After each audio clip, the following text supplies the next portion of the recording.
guys, welcome back to my channel and to Flo. I know it's been a while since I've actually done a YouTube video, so this feels really weird, but yeah, welcome back. If you haven't guessed already, today's video I'm basically going to be walking through some common marketing interview tasks. I get these questions a lot. I think that just shows that, you know, it is getting more common. Employers are actually asking more and more for people to complete interview tasks to showcase their skills and what they do in a certain situation. Because of the amount of messages, I thought it'd be best to sit down on a video and actually walk through some common marketing interview tasks with you guys. I've actually pulled 3 marketing tasks. Why can I not say tasks? I can't say tasks. Marketing tasks. Oh my gosh, what is wrong with me? Right, okay. I've actually pulled together 3 marketing tasks for this video. One's actually a brief that I recently got sent from a Flo follower. I've just edited it slightly so it's not word for word. The second one is just a really common task that loads of people get, and I've actually had this one before. The third one's also a really common one, but I actually went on Google and had a little look at what employers sort of set as well. Hopefully we've got 3 sort of broad tasks that cover a lot of ground, so you guys aren't gonna cry when you get one of these interview tasks like I did. So the first task is one of those what would you do in this situation sort of task. I'll just read it out quickly, but I'll also put it above the screen here. So it's a message from a client, and this is what it says. Hi, I have an urgent brief I need someone to take a look at today. Let's just name the brand, I don't know, ASOS. ASOS are looking to produce a variety of assets for a campaign, and we are looking for Flo, aka any agency in the UK, to produce this for us. What we need: 3 social media videos, 10 digital display ads, and 1 out of house asset. Can you please let me know if you require any further information? Cost by end of play today would be great.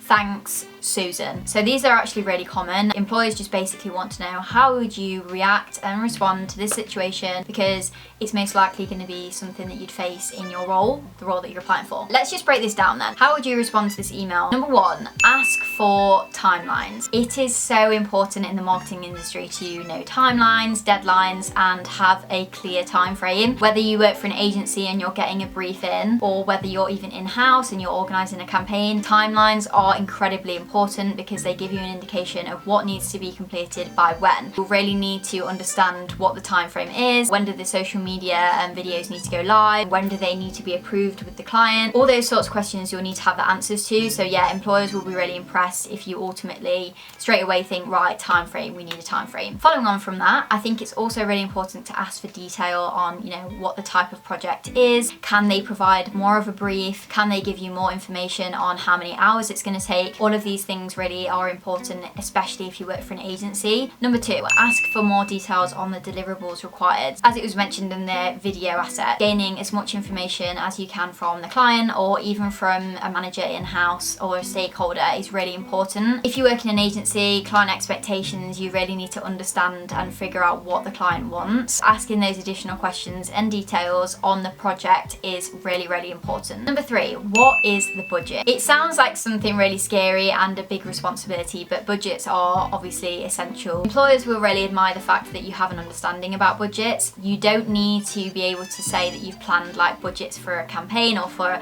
a brand, but you know, having that awareness just really puts you in good stead. Number 4, what are the campaign goals? Now, it does depend on the brief. I think for this one it's not as important because they are just asking for this job and for this project. It is quite important, you know, especially if it's a client, to understand what their goals are for this campaign. Even this one, if they really want to drive traffic to the website, it'll be really helpful for the video editor to know, right, okay, this is what we want to achieve. Goals are essential and really important with everything that you do in marketing, so always referring back to goals and KPIs, stuff like that. It will always impress employers, so throw it in there if you can. Number 6, the last question that I would ask in response to this email would be, what are your ways of working, and also what is your communications preference? So I think if you work for an agency and you have, you know, you're working with clients, every single client will communicate differently and will work differently. Understanding that, you know, approval processes, how do I reach you, all of those things are really, really important and ultimately will help you carry out a successful campaign and partnership. The employer's really going to be impressed if you include that as well. Okay, so moving on to the second marketing task. This one's really simple, quite generic, but people get it all the time and I've actually had it before. It is to present a past project that you've done. This can be work from university, this can be something that you've done in previous previous job roles, this can be something that you've done off your own back. Whatever it is, they basically just want you to present something to showcase your skills. So I've got quite a few tips to help you guys with this. The first one, presentation is key. Now, I cannot stress this enough, but if you're going to present something to an employer, please make sure that it is clear, consistent, simple, and gets the message across. You don't need like a fancy, intricate design. You don't need to spend hours and hours and hours on end on something. However, it is really important to have some sort of clear design that follows a structure that will engage the viewer and that showcases your creativity. If you're applying for a marketing job, obviously you're not a graphic designer, but it really does showcase that, you know, you have that creative flair. Having that clear design will showcase that you can communicate properly, that you can present, and that you also just have general creativity, which is important for any role in marketing. I'll pop up a few examples here just in terms of like what I would recommend. I'll also link a few decks below, and I also have my templates, so do check them out if you want a presentation to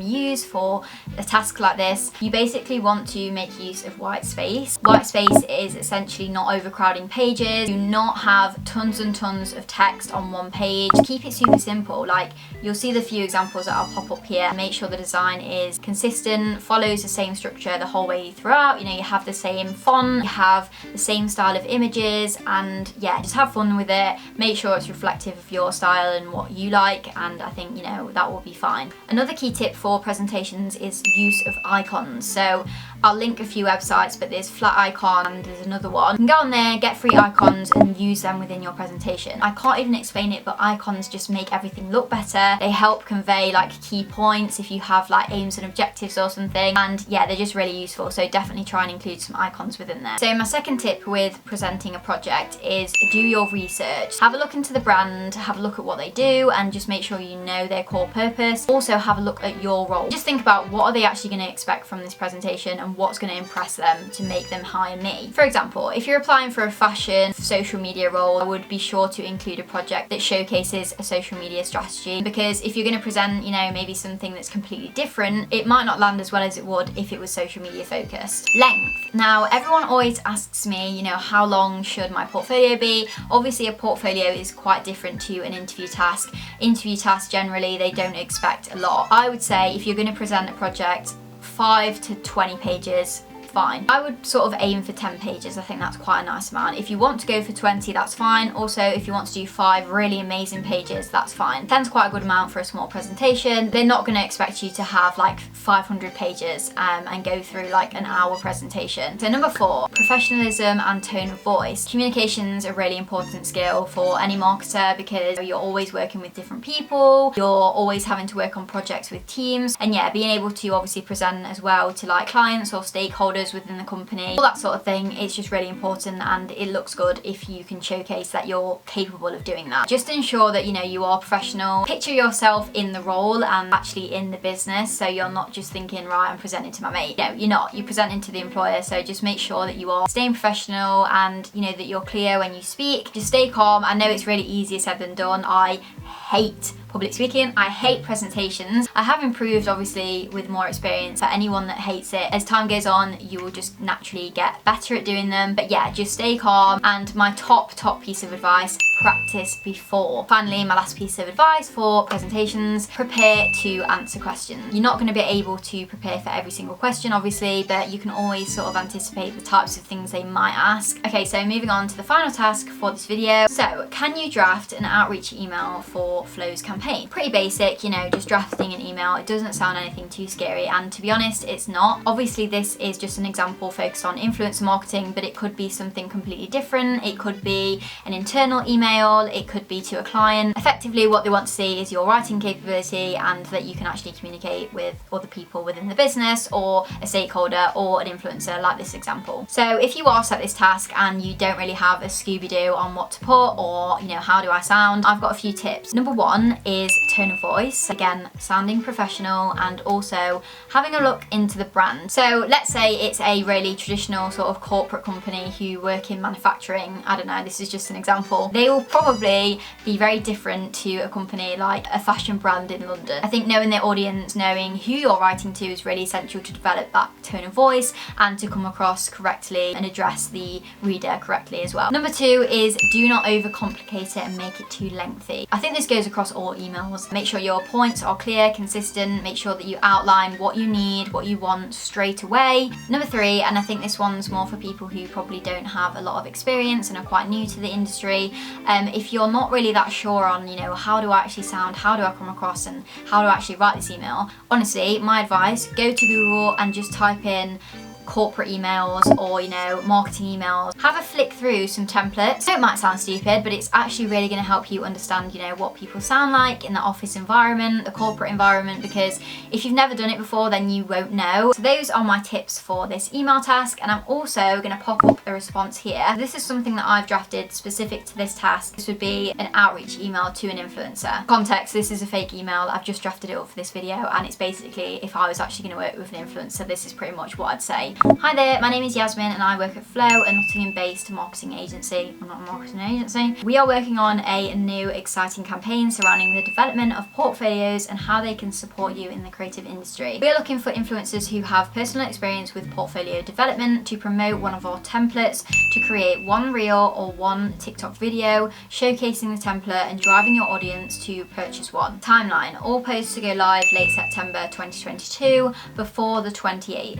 If you are interested, please send across your rate card and we would also love to send you the influencer brief. I look forward to hearing from you. Best, Yasmin. So yeah, that is a really basic influencer outreach email. It's quite friendly, not informal, but it's not like super formal. Again, obviously that would be sort of reflective of FLO. FLO's not this really big corporate company, so it probably wouldn't sound as professional as other people. Just keeping in mind that tone of voice and who you are actually writing for is really important. Of course, feel free to steal it and adapt it for your own use if you do have an interview task or anything related to that coming up. So that is it for this video. I hope if you are still watching that you found it useful and that some of these tips can help you if you are ever faced with a marketing task, because believe me, I know they are quite scary at times. Please do subscribe if you want to see more content like this, and also follow me on Instagram and TikTok if you want to see more marketing content, because that is pretty much where I post most of my stuff. If you do have any questions surrounding today's video, then please always feel free to message me on Instagram. I hope you all have a lovely morning